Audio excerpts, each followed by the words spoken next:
লাগছে, নূরের জবান মুবারক থেকে দুবার ইমাম তাফতাজানির জবানের মধ্যে লাগছে। চিৎকার মেরে বলেন সুবহানাল্লাহ। ইমাম তাফতাজানি কিসে বসা রাসূল চলে গেলে ক্লাস চলতেছে, সংক্ষিপ্ত করে বলতেছি ক্লাস চলতেছে।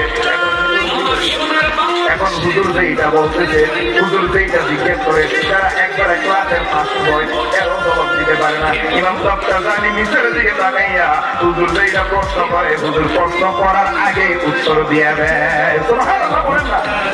ইমাম তাফতাজানি যখন নিচের দিকে তাকাইয়া সেই উত্তর দিয়ে দেয়, হুজুর আরো কঠিন কঠিন প্রশ্ন করে, যেই প্রশ্নই করে না কেন ইমাম তাফতাজানি পিছন থেকে সেই জবাব দিয়ে দেয়। এবার হুজুর একটু লক্ষ্য করে যেই পড়ায় কোনো ছাত্রদেরকে পড়ায় নাই, ওই পড়াটা তিনি জিজ্ঞেস করলেন। ইমাম তাফতাজানি ওই পড়াটা